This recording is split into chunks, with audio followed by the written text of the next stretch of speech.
नमस्कार। तीन बड़ी खबरें देख रहे हैं आप। मैं हूं आपके साथ विशाल गर्ग। खबरों की शुरुआत करेंगे महाराजगंज जिला जेल से। कानपुर के सीसामऊ विधानसभा के पूर्व विधायक और समाजवादी पार्टी के कद्दावर नेता इरफान सोलंकी की आज रिहाई होने जा रही है। इलाहाबाद हाईकोर्ट से जमानत मिलने के बाद आज उन्हें जेल से रिहा किया जाएगा। इस खबर के बाद से समाजवादी पार्टी के कार्यकर्ताओं और समर्थकों में भारी उत्साह देखने को मिल रहा है। समर्थक अपने नेता का स्वागत फूलमालाओं और नारों के साथ करने की तैयारी में है। गौरतलब है कि इरफान सोलंकी लंबे समय से जेल में बंद थे और उनकी जमानत याचिका पर लगातार बहस चल रही थी। आखिरकार हाई कोर्ट से राहत मिलने के बाद अब वो रिहा हो रहे हैं। रिहाई की खबर मिलते ही उनके गृह क्षेत्र सीसामऊ समेत समाजवादी पार्टी के कार्यकर्ताओं में जश्न का माहौल है।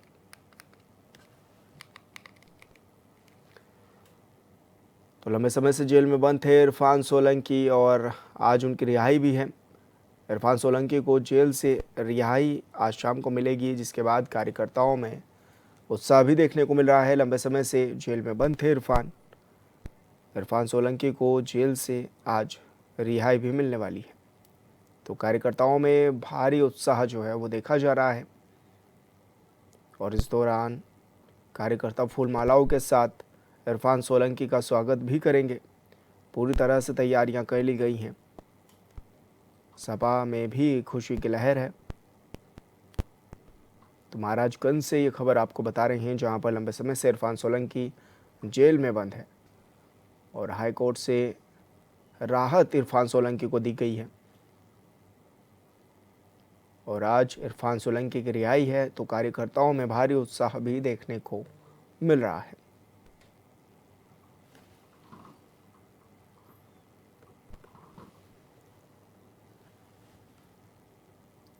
तो महाराजगंज से बड़ी खबर मिल रही है, जहां पर लंबे समय से जेल में बंद थे इरफान और आज उनकी रिहाई है और ऐसे में कार्यकर्ताओं में भारी उत्साह भी देखा जा रहा है।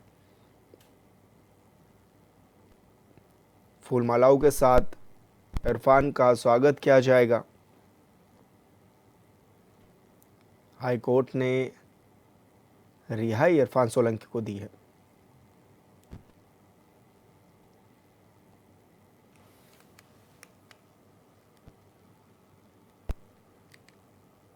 तो इरफान सोलंकी को जेल से रिहाई मिलने जा रही है। कार्यकर्ताओं में उत्साह भी है और लंबे समय से जेल में बंद थे इरफान सोलंकी। महाराजगंज से ये खबर सामने आई है, जहां पर जिला जेल से कानपुर से सीसामऊ विधानसभा के पूर्व विधायक और समाजवादी पार्टी के कद्दावर नेता हैं इरफान सोलंकी और उनकी आज रिहाई भी होने जा रही है। इलाहाबाद हाई कोर्ट से जमानत मिलने के बाद आज उन्हें जेल से रिहा किया जाएगा। इस खबर के बाद से ही समाजवादी पार्टी के कार्यकर्ताओं और समर्थकों में भारी उत्साह देखा जा रहा है। समर्थक अपने नेता का स्वागत फूलमालाओं और नारों के साथ करने की तैयारी में हैं। आपको बता दें कि इरफान सोलंकी लंबे समय से जेल में बंद थे और उनकी जमानत याचिका पर लंबे समय से बहस भी चल रही थी।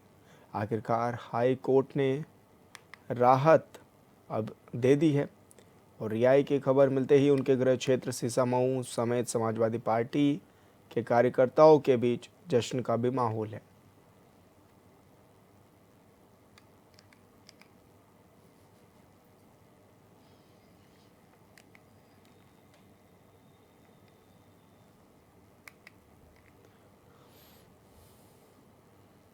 महाराजगंज से ये खबर मिल रही है, जहां पर लंबे समय से जेल में बंद है इरफान सोलंकी की जमानत याचिका पर बहस भी लंबे समय से चल रही थी। आखिरकार हाई कोर्ट से राहत भी इरफान सोलंकी को मिल गई है। रिहाई की खबर मिलते ही उनके गृह क्षेत्र सीसामऊ समेत समाजवादी पार्टी के कार्यकर्ताओं में खुशी भी है, जश्न का माहौल भी है।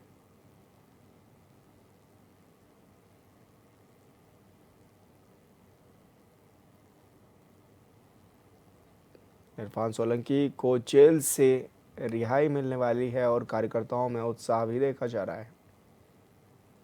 लंबे समय से कार्यकर्ता इंतज़ार कर रहे थे कि कब इरफान सोलंकी बाहर आएंगे और आज इरफान सोलंकी को रिहाई दे दी गई है। लंबे समय बाद जेल से बाहर इरफान सोलंकी आ रहे हैं और ऐसे में कार्यकर्ताओं में खुशी की लहर भी है।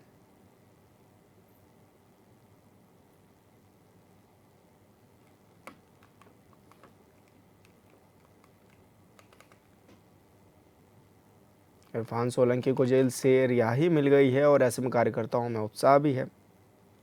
ये देखा जा रहा है कि लंबे समय से इरफान सोलंकी जेल में थे और कार्यकर्ता इंतज़ार कर रहे थे कि कब रिहाई होगी, कब इरफान सोलंकी बाहर आएंगे। और आज इरफान सोलंकी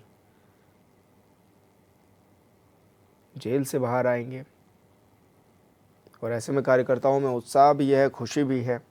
जश्न इस दौरान गृह क्षेत्र में उनके मनाया जा रहा है और बड़ी संख्या में जो समर्थक हैं वो भी पहुंचेंगे।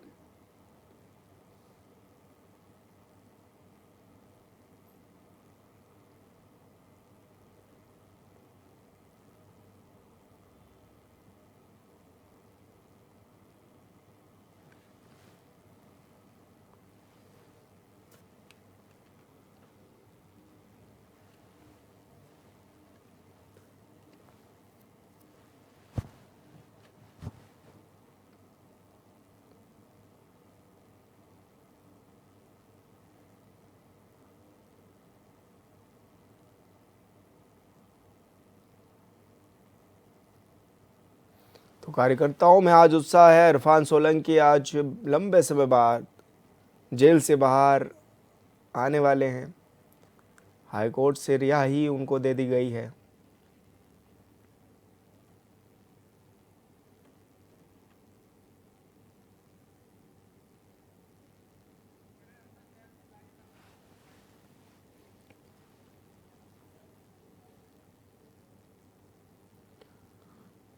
और संवाददाता इब्ने हसन जैदी हमारे साथ लाइव जुड़ गए हैं। इब्ने, क्या कुछ जानकारी मिल रही है, किस तरह का उत्साह देखा जा रहा है कार्यकर्ताओं में?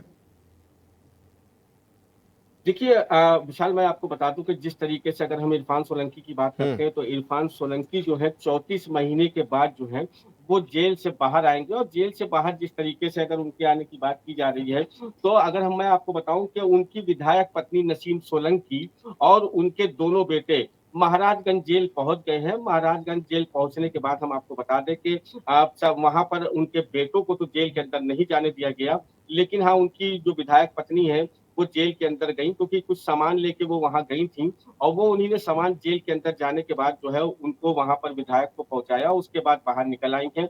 आज शाम को वो छूट रही है, आज शाम को वो छूटेंगे और उनको लेके यहाँ पर आएंगे। और कानपुर की अगर बात की जाए तो कानपुर में पूरी उनके घर से लेके उनके समर्थकों में यहाँ तैयारी है। हम आपको बता दें कि कल ही जो है जो विधायक पूर्व विधायक हैं इरफान सोलंकी, उनके भाई रिजवान सोलंकी कानपुर जिला कारागार से यहाँ से छूटे थे। और कल ही जो है अगर हम बात करें तो इरफान सोलंकी की भी जमानत क्योंकि 4 दिन पूर्व हो गई थी और वो भी छूट जाते, लेकिन गलती से परवाना जो है वो कानपुर जिला कारागार पहुंच गया था, जिसके वजह से रिजवान सोलंकी जो है वो तो यहाँ से छूट गए, लेकिन उनके भाई इरफान सोलंकी जो थे वो नहीं बाहर आ पाए। कल ही रात में यहाँ से उनका परवाना गया, जो आज सुबह महाराजगंज जेल में पहुंचा है और पहुंचने के बाद वो परवाना दिया गया है। सारी प्रक्रिया वहां पे चल रही है और वो प्रक्रिया पूरी होने के बाद जिस तरीके से कहा जा रहा है कि आज शाम तक जो है वो वहां जेल से बाहर आ जाएंगे और बाहर आने के बाद वो अपने परिवार के साथ जो है कानपुर वापसी करेंगे। जी विशाल। ऐसे में कार्यकर्ताओं में किस तरह की खुशी भी है इब्ने, और लंबे समय से क्योंकि इंतजार भी कर रहे थे कि बाहर आएंगे इरफान सोलंकी, लेकिन लंबे समय से बहस भी चल रही थी इस मामले पर, तो अब किस तरह से निर्णय भी ले लिया गया है और अब आगे की क्या कुछ प्रक्रियाएं रहने वाली हैं? देखिए विशाल, जैसे कि मैंने आपको पहले ही कहा कि जिस तरीके से अगर बात की जाए तो पहले ही जो है यहाँ पर अगर जिस तरीके से कल रिजवान सोलंकी छूटे और रिजवान सोलंकी के छूटने के बाद जो है जिस तरीके से मैं आपको बात बताऊं कि जैसे उनका यहाँ पर स्वागत किया गया और उनका स्वागत सत्कार करने के बाद अगर बात की जाए इरफान सोलंकी की, तो इरफान सोलंकी का परिवार तो वहां पहुंचा ही है, लेकिन अगर हम बात करें तो उनके परिवार के साथ साथ समाजवादी पार्टी के कार्यकर्ताओं में भी काफी उत्साह है। और उस उत्साह की बानगी अगर देखनी हो तो सोशल मीडिया पे भी देखी जा सकती है, क्योंकि सोशल मीडिया पर भरी पड़ी है पोस्टें जिसमें उनके स्वागत की तैयारियों को लेके और उनके आने की खुशी को लेके तमाम तरीके की पोस्टें सोशल मीडिया पर हैं। और वहीं जमीन पर भी पूरी तरीके से तैयारी है कि इरफान सोलंकी यहाँ आ रहे हैं, उनको स्वागत के लिए पूरी तैयारी है। लेकिन अगर बात की जाए कानपुर की, तो कानपुर का आज मौसम ऐसा है कि कम से कम यहाँ 2-3 घंटे से लगातार बारिश हो रही है। कानपुर में आज मैच भी होना था, वो भी अभी फिलहाल नहीं शुरू हो पाया है। तो इन सब के बीच इरफान सोलंकी जब यहाँ आएंगे तो कानपुर का नजारा क्या रहेगा और कानपुर की सियासत किस करवट बैठेगी, इन सब पे हमें देखना पड़ेगा, थोड़ा इंतजार करना पड़ेगा। जी विशाल। जी बिल्कुल इब्ने, बहुत शुक्रिया आपका तमाम जानकारी साझा करने के लिए। जुमे की नमाज के बाद हुए बवाल के मुख्य आरोपी मौलाना तोकीर रजा के साथ ही पूर्व जिला अध्यक्ष नदीम खान को गिरफ्तार कर 28 लोगों को भी गिरफ्तार कर जेल भेजा गया है। एसएसपी अनुराग आर्य ने पुलिस लाइन में प्रेस कॉन्फ्रेंस कर मीडिया को बताया है कि नदीम ने ही व्हाट्सएप पर पर्चे बांटकर भीड़ को इकट्ठा किया था। पुलिस ने आज मुख्य आरोपी को जेल भेजा है और इस मामले में अब तक 55 लोगों को भी जेल भेज दिया गया है। तोकीर रजा के करीबी नदीम खान को पुलिस ने मेडिकल कराने के बाद जेल भेजा है। वहीं मीडिया के सामने नदीम खान बवाल को लेकर कुछ भी कहने से लगातार बचता रहा। वहीं दूसरी ओर मौलाना तोकीर रजा के मार्केट को लेकर नगर निगम ने भी सख्त कदम उठाए हैं। निगम ने मार्केट में 38 दुकानों को खाली कराने का आदेश दिया, जिसके बाद बुलडोजर की कार्रवाई भी की जाएगी। वहीं नगर निगम के अल्टीमेटम के बाद दुकानदार सामान निकालते दिखाई दिए। आरोप है कि कोतवाली थाना क्षेत्र के पहलवान साहब के मजार की आड़ में 38 दुकानें बनाई गई थी।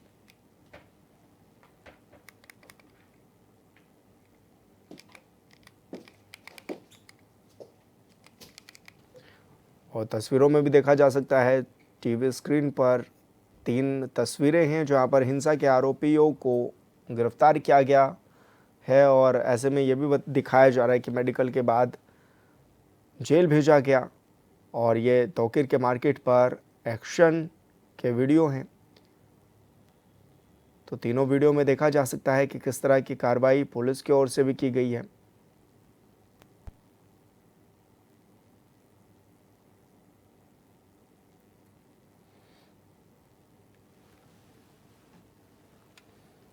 तो तस्वीरों में साफ तौर पर देखा जा सकता है कि किस तरह की कार्रवाई जो है वो पुलिस की ओर से भी की गई है। तो जवाबी कार्रवाई ये की गई है। हालांकि इससे पहले ये देखा गया था कि किस तरह का बवाल काटा गया। अब तक 55 लोगों को जेल भेजा गया है। इस पूरे मामले में नदीम ने व्हाट्सएप पर पर्चे बांटे थे, ये बात सामने आई है और मुख्य आरोपी अब जेल में है।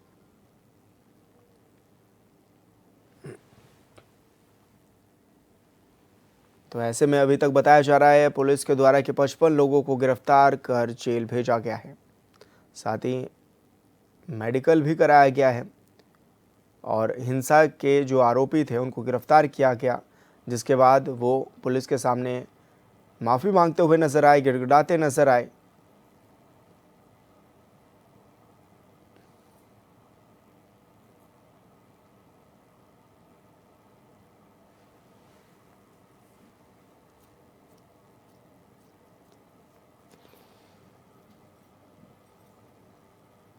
तो पहले आरोपियों का मेडिकल भी कराया गया। जेल भेजने से पहले मौलाना तोकीर की मार्केट पर बुलडोजर चलेगा, ये बात सामने आई। मज़ार की आड़ में बनाई गई थी 38 दुकानें।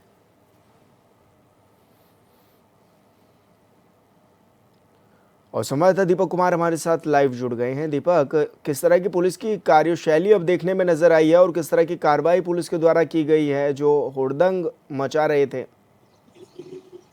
देखिए विशाल, मैं आपको बता दूं, बरेली में जिन लोगों ने बवाल किया था उन पर पुलिस ने कड़ी कार्रवाई की। जो बवाली वीडियो में सीसीटीवी कैमरे में कैद हुए, उन पर तो पुलिस ने कुछ लोगों को अब तक 57 लोगों को गिरफ्तार करके जेल भेज दिया। और अभी अब लगातार पुलिस जो तोकीर के करीबी हैं या फिर कहीं ना कहीं दंगे से जुड़े हुए हैं, उनकी जगह, उनकी दुकानों पर, उनके मकानों को सीज किया जा रहा है। और अभी भी चेक रहा हूँ वाहन खाना यहाँ पर भी आप देख सकते हैं पूरी टीम पीछे खड़ी हुई है मीडिया की, जो यहाँ पर एक मकान को सीज करने आई हुई थी। और यहाँ पर उनकी पुलिस से कुछ नोक झोंक हुई। कल पुलिस ने उस एक व्यक्ति को गिरफ्तार कर लिया और अपनी गिरफ्त में लेकर उसको थाने छोड़ दिया गया। जी विशाल। दीपक, अभी किस तरह का माहौल जो है वो बना हुआ है, किस तरह का माहौल नजर आ रहा है? क्योंकि पुलिस ने जब आरोपियों को गिरफ्तार किया तो क्या कुछ कहना था उनका कि किसने उनको बहकाया, फुसलाया, कौन उनको बुला करके लेकर के आया? देखिए, आरोपी से मीडिया को सब बात करने नहीं दी कि पुलिस ने। फिलहाल जानकारी ये मिल रही है कि धीरे-धीरे एक मैसेज वायरल हुआ था, जिस कारण ये लोग युद्ध करने पहुंच गए और एकदम से लोग पुलिस को पथराव कर दिया। और अभी मैं दिखा दूं, मेरे पीछे मीडिया की पूरी टीम खड़ी हुई है और एक मकान को सीज करने आए हुए। हो सकता है उसको की साथ में बुलडोजर भी हो सकता है, मकान को गिराया जाए। और दूसरी तरफ मकान मालिक ये कह रहा है सीधे-सीधे कि मेरे पास मेरा दादा मकान है, मगर दूसरी तरफ मीडिया टीम का कहना है ये बीडीए की भूमि पे मकान बना हुआ। जी। बिल्कुल दीपक, बहुत शुक्रिया आपका तमाम जानकारी साझा करने के लिए। और यहाँ रुके छोटे से ब्रेक के लिए, जल्द होंगे हाजिर।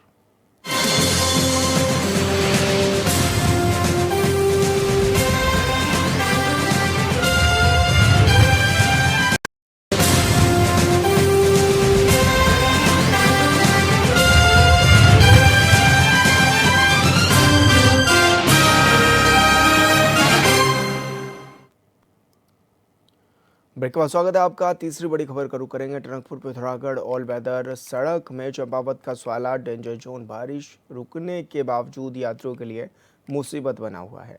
जहां आज स्वाला डेंजर जोन में जाम की स्थिति देखने को मिली, वहीं बीते दिन भी स्वाला डेंजर जोन में सड़क धंसने से भीषण जाम लग गया था।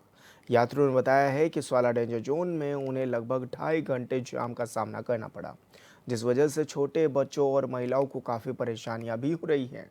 ऐसे में यात्रियों में भारी आक्रोश नजर आ रहा है। यात्रियों ने कहा है कि इस सड़क का नाम ऑल वेदर सड़क तो दे दिया गया है, पर इसमें आवाजाही खतरे से खाली नहीं है। ऑल वेदर सड़क में रात में वाहनों का संचालन बंद किया गया है। ये सिर्फ नाम की ऑल वेदर सड़क है। अरबों रुपए खर्च करने के बावजूद भी एनएच के अधिकारी की लापरवाही के चलते यात्रियों को ऑल वेदर सड़क की सुविधा नहीं मिल पा रही है। उन्होंने कहा है कि बरसात रुकने के बावजूद भी एनएच की ओर से कछुए की गति से कार्य किया जा रहा है। बरसों से इस डेंजर जोन का समाधान नहीं हो सका है। यात्रियों ने डीएम चंपावत से स्वाला में जल्द से जल्द सड़क दुरुस्त कर राहत देने की मांग भी की है।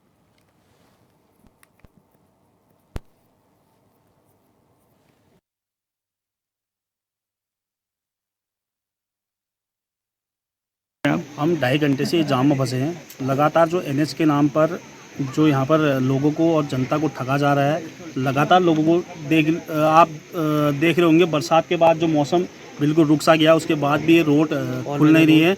ऑल वेदर रोड के नाम पे जो लोगों को एक झुंझुना ये पकड़ा गया, और लगातार देखो एम्बुलेंस यहाँ पर खड़ी है और यात्री यहाँ पर बहुत देर से परेशान हैं। न यहाँ पर खाने की कोई व्यवस्था है, न कोई अच्छे होटल यहाँ पर हैं। तो हम कहना चाहेंगे कि यहाँ जिला अधिकारी जो चंपावत हैं, हम उनसे भी विशेष अनुरोध करेंगे कि लगातार जो ये रोड है, इस सड़क को सुचारू रूप से किया जाए और जो यात्रियों को परेशानी हो उस परेशानी को ध्यान दिया जाए।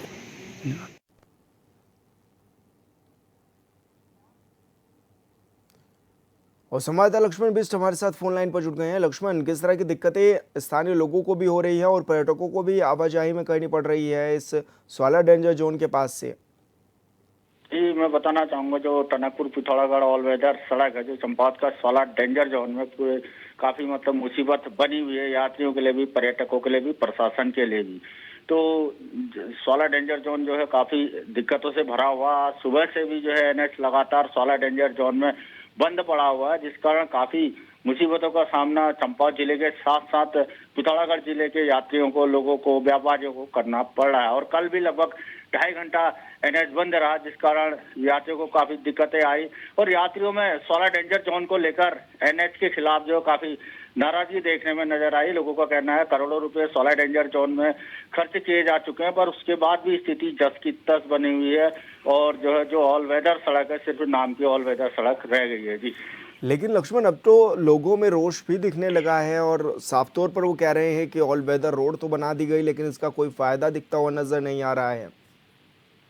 जी बिल्कुल, लोगों में काफी आक्रोश और स्वाभाविक भी है, क्योंकि आए दिन जो है ये सड़क जो है स्वाला डेंजर जोन में बंद रहती है। लोग वहां से आते हैं तो उन्हें वापस फिर वैकल्पिक मार्ग से यात्रा करनी पड़ती है और वैकल्पिक मार्ग भी जो है काफी खतरों से भरा हुआ है। कच्चा मार्ग है, 2 दुर्घटनाएं वहां पर हो चुकी हैं। अभी पिछले दिन ही जो है दुर्घटना उस मार्ग में हुई थी, तो 11 लोग घायल हुए थे, इसमें 3 गंभीर, उन्हें हेली से हल्द्वानी पहुंचाया गया था। तो स्वाला डेंजर जोन को लेकर जो जनता है उनमें काफी नाराजगी है, व्यापारियों में नाराजगी है, जनप्रतिनिधियों में नाराजगी है, क्योंकि बरसात में ये मानिए कि लोग 16 डेंजर जोन लगभग बंद ही रहा, तो लोगों का ये कहना है कि साल भर एनएच के कर्मचारी यहाँ पे कार्य नहीं करते, ना कोई उनके पास ठोस योजना है कि 16 डेंजर जोन से कैसे निपटा जाए। पिछले बार भी लगभग 20 से 21 दिन जो है 16 में बंद रहा था, तब जो कुमाऊं कमिश्नर थे दीपक रावत और जो एनएच के मुख्य अभियंता थे, उनके द्वारा जनता को आश्वासन दिया गया था कि अगले वर्ष से ऐसी स्थिति नहीं आएगी, लेकिन इस वर्ष स्थिति उससे भी भयंकर जो है सामने नजर आ रही है। जी, तो अभी प्रशासन का क्या कुछ रुख नजर आ रहा है लक्ष्मण, और क्या कुछ इसको लेकर कार्य योजना तैयार की जा रही है ताकि लोगों को राहत मिल सके? जी, जो डीएम चंपावत है मनीष कुमार, जब एनएच बंद होने की सूचना मिली तो तुरंत मौके पर पहुंचे और एनएच के अधिकारियों से जल्द एनएच खोलने के उनके द्वारा निर्देश दिए गए, और खुद डीएम जो पहाड़ी है उसकी चोटी पर पहुंचे और वहां से भी उनके द्वारा निरीक्षण किया गया और अधिकारियों को कड़े निर्देश दिए गए कि किसी भी तरह आप राजमार्ग खोलकर यात्रा जो है सुचारू किया जाए, ऑल वेदर सड़क को ऑल वेदर सड़क का रूप दिया जाए। लेकिन स्थिति काफी भयंकर वर्तमान में अभी जो है स्वाला पे चली हुई लगातार पानी उसमें रिस रहा है। फिलहाल एनएच के अधिकारियों प्रशासन के पास स्वाला का कोई जवाब नहीं है। Ji Lakshman, all weather road इसलिए बनाई गई थी ताकि लोगों को राहत मिल सके, लेकिन ऑल वेदर केवल नाम के लिए ऑल वेदर रोड रह गई है क्या सिर्फ, क्योंकि लोग ना दिन में चल पा रहे हैं ना रात में चल पा रहे हैं इस मार्ग से? जी बिल्कुल, अरबों खर्च करने के बाद भी ऑल वेदर सड़क का जो सपना था सरकार का कि 24 घंटे यातायात इसमें सुचारू रहेगा, चाहे वो बरसात का मौसम हो, जाड़ों का हो, चाहे गर्मी का हो। लेकिन ये पिछले कई सालों से स्थिति बनी हुई है कि बरसात आते ही लोगों में एक भय व्याप्त हो जाता है कि स्वाला में कोई घटना दुर्घटना ना हो या स्वाला जो है बंद ना पड़ा हो। तो पहले जब यात्रा शुरू करते थे लोग बरसात में स्वाला के बारे में जरूर पूछते कि स्वाला खुला है या नहीं खुला है। फिलहाल ऑल वेदर सड़क का यहाँ पर कोई मजाक बनता नजर आ रहा है। जी बिल्कुल लक्ष्मण, बहुत शुक्रिया आपका तमाम जानकारी साझा करने के लिए। और 3 बड़ी खबरों में मेरे साथ इतना ही। आप देखते रहिए आज 24/7। नमस्कार।